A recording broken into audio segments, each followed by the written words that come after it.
4월 첫 주일 예배로 우리 하나님 앞에 예배드리게 하신 것을 감사드리고 하나님께서 이 자리에 함께 하신 줄 믿습니다. 지난 두 주간 동안 그리스도의 도의 초보, 즉 기독교 신앙의 근본 진리들 중에 죽은 행실을 회개함, 그리고 하나님께 대한 신앙, 이 두 가지를 상고했습니다. 이어서 세례와 안수라는 주제가 나오고 또 부활과 심판이라는 주제가 나오는데, 이런 부분들은 나중에 기회가 될 때 말씀을 나누시도록 하고 지나가겠습니다. 본서 기자가 위에서 그런 주제들을 말씀하는 이유는 유대인 성도들의 믿음의 터가 되는 진리들을, 바로 이것이 진리들인데 그것을 바로 알지 못함으로 예수 그리스도에 대한 신앙이 흔들리고 있기 때문이다 라고 했습니다. 이 진리들을 바로 알아야 예수님이 천사나 모세나 구약의 대제사장들보다 뛰어나신 분이시고 유일한 참 대제사장이시다라는 것을 분명하게 믿을 수 있는 것입니다. 그래서 이런 진리들을 상기시킨 후에 본문에서 예수 그리스도를 참 대제사장으로 믿는 믿음 생활에 대해서 말씀을 하고 있습니다. 몇 주 전에 4장과 5장을 중심으로 큰 대제사장이신 그리스도라는 주제로 두 번에 걸쳐 말씀을 나누었습니다.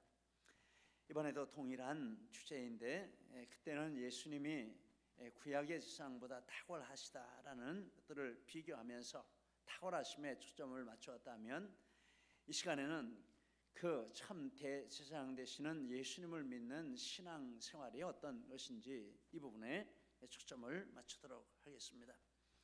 먼저 예수 그리스도는 하나님의 집을 다스리는 큰 제사장이시다라고 합니다. 21절에 하나님의 집 다스리는 큰 제사장이 계신다라고 했습니다. 물론 예수님을, 큰 제사장은 예수님을 가리키는 것이고, 이것이 1장에서부터 10장까지 관통하는 주제입니다. 예수님이 참 대제사장이시고 유일한 대제사장이시다라는 것을 1장에서부터 10장까지 계속해서 이렇게 말씀을 하고, 본문에서는 그분을 제사장으로 모신 믿음 생활에 대해서 말씀을 하는 것입니다. 하나님의 집을 다스리는 제사장이라고 하십니다. 구약시대에는 이스라엘 민족과 나라가 하나님의 집이었습니다. 구약의 제사장들은 이스라엘 민족과 나라의 제사장이 되었습니다. 그런데 본문에서 신약 시대에는 공간적으로는 모든 나라와 모든 민족을 포함하고 시간적으로는 모든 시대를 포함하는 의미가 있습니다. 예수님이 하나님의 집을 다스리는 제사장이라고 하실 때 구약 시대의 제사장과는 비교도 할 수 없이 광범위한 그런 부분, 전 세계를 다스리는 제사장이시고, 시간적으로는 교회가 세워진 이후로 영원토록 제사장으로 다스리시는 분이시다라는 뜻이 되겠습니다. 다스리는 이라는 단어는 대제사장의 신분과 권세의 성격을 말씀하고 있습니다. 구약의 대제사장은 하나님의 집에서 종의 신분으로 다스렸습니다. 3장 5절에 모세는 하나님의 온 집에서 종으로서 신실하였고, 모세에다가 대제사장 자리를 넣으면 맞습니다. 모세뿐만 아니라 구약의 모든 대제사장들과 사역자들은 종으로서 하나님의 집에서 심부름하는 그런 사람들이었습니다. 예수 그리스도는 하나님의 집을 맡은 아들로서 다스렸다라고 합니다. 그리스도는 하나님의 집을 맡은 아들로서 그와 같이 하셨다라고 했습니다. 그래서 예수님은 하나님의 집인 교회, 넓게는 시공간을 초월하는 모든 교회, 좁게는 이런 각계 교회들, 그리고 더 좁게는 그 교회들 안에서 믿음 생활하는 우리 모든 성도 한 사람 한 사람들을 다 포함한 하나님의 집의 참 대제사장으로, 또 그것의 주인으로 통치를 하고 계시고 다스리신다라고 말씀을 합니다. 그래서 여러분, 예수님은 지금 우리를 다스리고 계시는 분이십니다. 우리의 주인이 되십니다. 할렐루야. 예수님이 우리의 주인이 되십니다. 그리고 예수님이 우리의 제사장이 되십니다. 할렐루야. 이것을 믿는 것입니다. 이것을 믿으라고 히브리서 1장부터 10장까지 쭉 이렇게 말씀을 합니다. 히브리 성도들이 정말 이 부분이 분명해야 하는데 이게 분명하지 않았다라는 말씀입니다. 우리는 이 부분에 대해서 분명하게 믿음을 주신 줄 믿습니다. 우리 함께 인사 나누시겠습니다. 예수님이 우리의 주인이십니다. 예수님이 우리의 주인이십니다. 아멘입니다. 예수님은 우리의 주인이십니다. 예수님은 우리의 재상이십니다. 우리는 예수님 앞에 이런 신분으로 오늘도 예배를 드리고 있습니다. 그런데 예수님이 이와 같이 우리의 주인이 되시고 제사장이 되신 진리를 20절에서 말씀을 합니다. 그 길은 우리를 위하여 휘장 가운데로 열어놓으신 새로운 살 길이요 휘장은 곧 그의 육체니라 말씀을 하고 있습니다.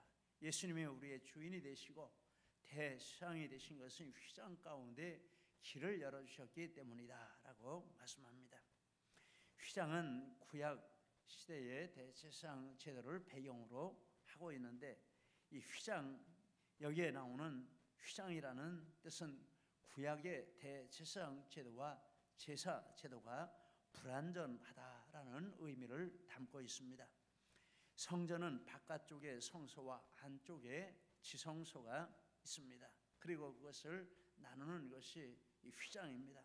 성소가 있고 휘장이 있고 지성소가 있고 이렇게 나누게 됩니다. 그리고 지성소에는 가장 안쪽에 벽 아래에 법궤가 있습니다. 중앙에 법궤가 있고 그 법궤를 덮는 금으로 만든 얇은 뚜껑이 있는데 그래서 시은좌 또는 속죄소 이렇게 부릅니다. 은혜를 베푸는 자리, 죄를 사해주는 자리 이런 뜻이 되겠습니다. 그리고 그 시은좌 위에 속죄소 위에 하나님이 임재해 계시는 자리다라고 성경이 말씀을 합니다. 이 지성소는 이와 같이 하나님이 임재해 계시는 자리인데 성소에는 제사장들이 수시로 들어가서 활동을 합니다. 그런데 지성소에는 대제사장만 들어가고 1년에 오직 한 번 대속죄일에만 들어갈 수 있다라고 말씀합니다.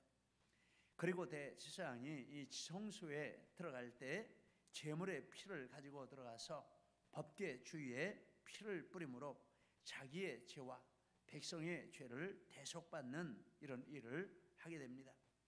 그런데 대제사장에 들어갈 때 대제사장 옷을 입고 들어가는데 그 옷에 가장 아래쪽에 두루마기 형태의 옷인데 하단에 방울을 달고 들어갑니다. 방울을 달고 들어가는 이유는 대제사장이 지성소 안에 들어가서 이렇게 활동을 할 때 방울 소리가 바깥에 들려서 대제사장이 지금 살아서 활동을 하는구나 그것을 확인하기 위한 용도였습니다. 출애굽기 28장 35절 말씀입니다. 그리고 전해오는 이야기에 의하면 대제사장 발목에 이렇게 끈으로 묶고 밖에서 잡아다닐 수 있도록 밖에 있는 사람들에게까지 연결을 해놓았는데 왜냐하면 대제사장이 잘못해서 죽으면 그 시체를 끌어내기 위해서 그렇게 했다라고 그런 이야기도 있습니다. 이렇게 지성소에 들어가는 것은 굉장히 제한된 이런 조건들을 통과해서 이렇게 들어가게 되는 것입니다. 그런데 이런 내용들은 대제사장 자신과 또 대제사장이 바치는 그 제사가 완전하지 않다라는 것을 상징하는 내용들입니다. 그리고 이것을 한 단어로 한 가지 표현으로 묶어서 나타내는 그 단어가 휘장이라는 단어입니다. 휘장만 없으면 지성소도 없습니다. 휘장만 없으면 아무나 여기를 들어갈 수 있습니다. 근데 휘장이 가려져 있기 때문에 이와 같은 불완전한 조건들이 만들어졌다라는 것입니다. 그리고 이 휘장은 바로 구약의 이런 모든 제도들이 완전하지 않고 임시적인 것이다라는 것을 보여주는 표시입니다. 9장 7절로 9절에 이렇게 말씀을 하고 있습니다. 오직 둘째 장막은 대제사장이 홀로 1년에 한 번 들어가되 자기와 백성의 허물을 위하여 드리는 피 없이는 아니 하나니 구약의 이런 제사의 내용들입니다. 거기에 대한 해석이 8절과 9절입니다. 성령이 이로써 보이신 것은 첫 장막이 서 있을 동안에는 성소에 들어가는 길이 아직 나타나지 아니한 것이라. 이 장막은 현재까지의 비유니 이에 따라 드리는 예물과 제사는 섬기는 자를 그 양심상 온전하게 할 수 없나니, 휘장이 쳐져 있는 한 구약의 제사는 불완전하다라는 것입니다. 그래서 이 휘장은 구약의 제사가 불완전한 것을 가장 분명하게 보여주는 이런 상징이 되겠습니다. 그런데 어떤 일이 일어났습니까? 바로 예수님이 그 휘장을 뚫고 들어가서 길을 만드셨다라고 말씀을 합니다. 예수님이 휘장 가운데 길을 만드셨는데 그 휘장은 예수님의 육체라라고 말씀을 합니다. 휘장은 지성소에 들어가는 길을 막고 있어서 이렇게 제사장만 한시적으로 들어갈 수 있었습니다. 그러므로 휘장이 제거되면 성소와 지성소의 구분이 사라지고, 그러면 아무나 지성소에 들어갈 수 있는 길이 열리게 되는 것입니다. 하나님께서 이렇게 휘장을 치시고 지성소에 들어올 수 없도록 막으신 것은 죄인인 인간이 의로우신 하나님 앞에 나갈 수 없다라는 것을 이런 방식으로 표현을 하신 것입니다. 그러므로 휘장은 눈에 보이는 휘장이 아니라 죄의 장막을 가리키는 것입니다. 죄가 하나님과 우리 사이를 막고 있다라는 것을 휘장이라는 물질로서 이렇게 표현을 하신 것입니다. 그래서 휘장을 제거하는 것은 사람과 하나님 사이를 가로막고 하나님 앞에 나가지 못하게 하는 죄를 제거하는 것이다, 이렇게 말씀을 하는 것입니다. 휘장은 예수님의 육체라고 말씀하신 것은 예수님이 십자가 위에서 자기 몸을 내주셔서 찢기우시고 피 흘리심으로 우리의 죄를 대속하셨다라는 것입니다. 예수님의 몸이 휘장이고 예수님의 몸이 죄를 대속하신 것이고 이중적인 그런 의미가 있습니다. 그래서 예수님이 휘장을 찢으시고 그 가운데로 길을 열어 놓으셨습니다. 이 사건에 대해서 마가복음 15장에 이렇게 말씀을 하고 있습니다. 예수께서 큰 소리를 지르시고 숨지시니라. 이에 성소 휘장이 위로부터 아래까지 찢어져 둘이 되니라. 예수님이 숨지실 때 그 순간에 성소 휘장이 찢어지고, 이 휘장은 예수님의 육체라고 했는데 동일시에 되어서 찢어지고 휘장이 찢어짐으로 죄의 문제가 해결되고, 그래서 다시는 성소와 지성소의 구분이 무의미하게 되었다라는 것을 표현을 하는 것입니다. 이것은 예수님이 이렇게 우리의 죄를 대속하심으로 죄인인 우리가 의로우신 하나님 앞에 나아갈 수 있는 길을 만드신 것입니다. 이것은 또한 성전의 존재 목적이 이제 성취되었고, 대제사장과 성전으로 대표되는 구약의 모든 제사 제도가 예수님이 죽으시는 그 순간에 유효기간이 만료가 되었다라는 것입니다. 그래서 더 이상 조체 가치가 없고 용도가 폐기되는 순간이었다라고 말씀을 하는 것입니다. 그런데 유대인 성도들이 볼 때는 어떻습니까? 예루살렘에 여전히 어마어마한 성전이 있고 여전히 엄청난 제물이 바쳐지고 있고 화려한 옷을 입은 대제사장이 여전히 활동하고 있고 분주하게 움직입니다. 마치 살아있는 것처럼 보이고 그게 진짜인 것처럼 보이고 자꾸 성도들의 마음을 끄는 이런 상황입니다. 이런 상황에서 이렇게 분명하게 이제 구약의 제사 제도는 만료가 되었고 용도 폐기가 되었고 더 이상 존재 가치가 없는 것이라는 것을 예수님이 휘장을 찢고 들어가셨다, 길을 만드셨다라는 말씀으로 표현을 하고 있는 것입니다. 그리고 그 길은 새로운 살 길이라고 말했습니다. 새로운 길이라는 것은 구약의 대제사장 제도에는 없는, 성전 제도에는 없는 새로운 것이 새로운 길이라는 것입니다. 구약 시대는 막혀 있었죠. 그런데 예수님이 그 길을 만드신 것입니다. 구약 시대는 절대 만들 수 없는 길이 예수님을 통해서 만들어졌습니다. 그리고 살 길이라는 것은 생명을 주는 길이라는 뜻입니다. 구약의 제도에는 생명을 줄 수 없는데 예수님이 그렇게 하심을 통해서 생명을 주시는 그런 길이 열렸다라고 말씀을 하는 것입니다. 구약의 대제사장은 죄를 없이 하지 못하고 그의 최선은 죄에 대한 심판을 연기하는 것이었습니다. 이런 방식을 통해서 죄에 대한 심판을 예수님 오실 때까지 연기하는 그것이 그가 할 수 있는 최선의 노력이었습니다. 그러나 예수님은 죄를 없이 하시고 생명을 주시는 참 대제사장으로 존재하신다라고 합니다. 요한복음 10장 10절을 우리 같이 읽겠습니다. 도둑이 오는 것은 도둑질하고 죽이고 멸망시키려는 것뿐이요 내가 온 것은 양으로 생명을 얻게 하고 더 풍성히 얻게 하려는 것이라. 이런 길을 만들기 위해서 예수님이 오셨고 그리고 그것을 성취하셨다라고 말씀을 하는 것입니다. 그런데 그 길을 성취하셨는데 누구를 위해서라고 말합니까?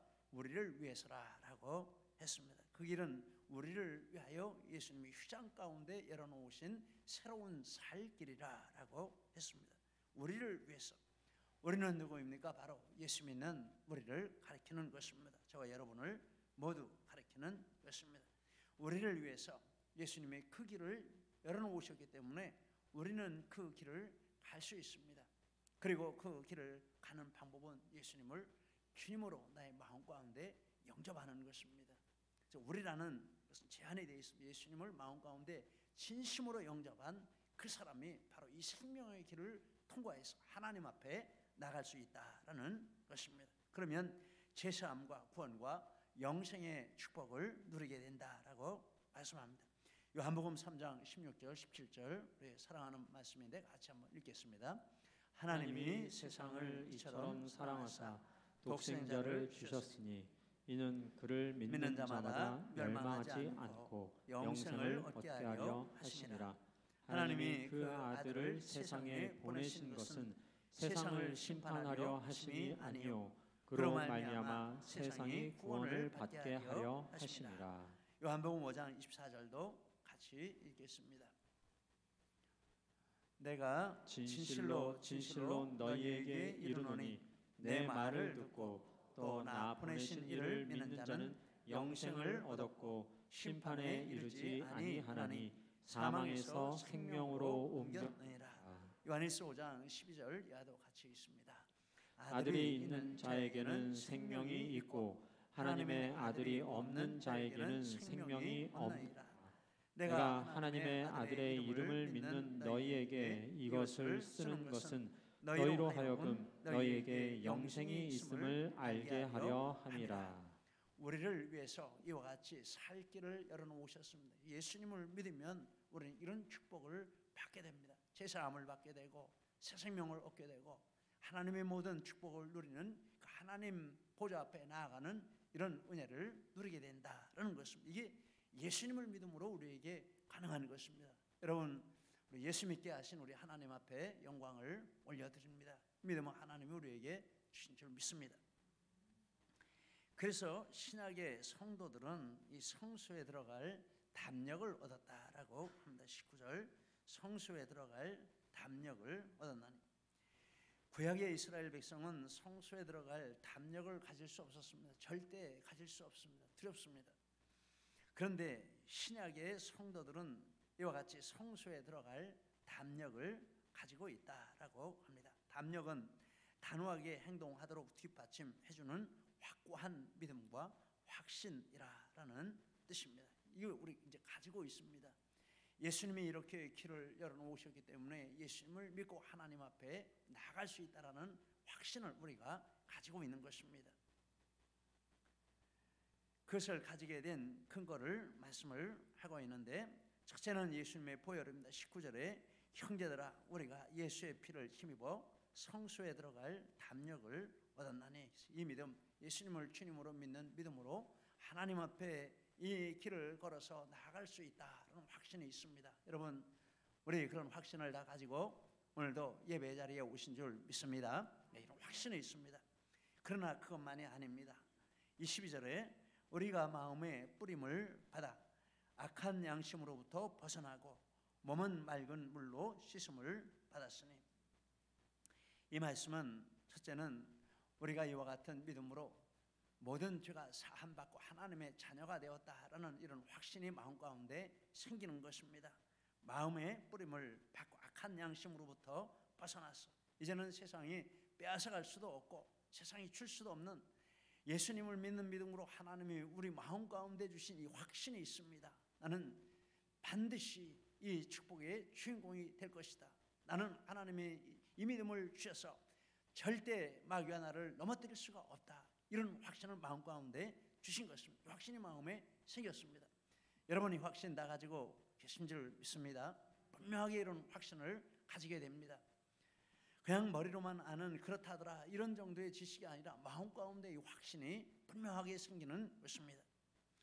그리고 이 말씀 마음과 악한 양심으로부터 벗어나서 몸은 맑은 물로 씻음을 받았으니 라는 이 말씀은 이제 이렇게 믿음으로 말미암아 삶이 변화되는 역사가 나타나게 된다라는 것입니다. 마음이 변화되면 삶이 변화됩니다. 정말 예수님을 마음 가운데 모시고 그리고 그 믿음으로 살려고 하는 사람에게는 삶이 열매가 됩니다. 삶이 열매로 나타납니다. 우리가 잘 아는 말씀 다시 한 번 더 읽겠습니다. 갈라디아서 5장 22절 같이 한번 이런 열매가 우리에게 있는 것을 분명하게 믿고 우리 함께 읽겠습니다.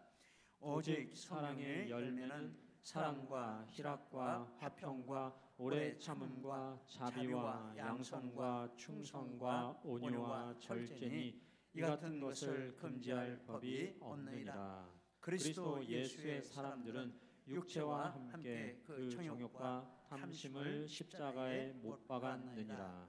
할렐루야. 여러분 이런 삶의 열매가 우리에게 있습니까? 나 예수 믿고 정말 내가 변화되었다 이렇게 말할 수 있습니까?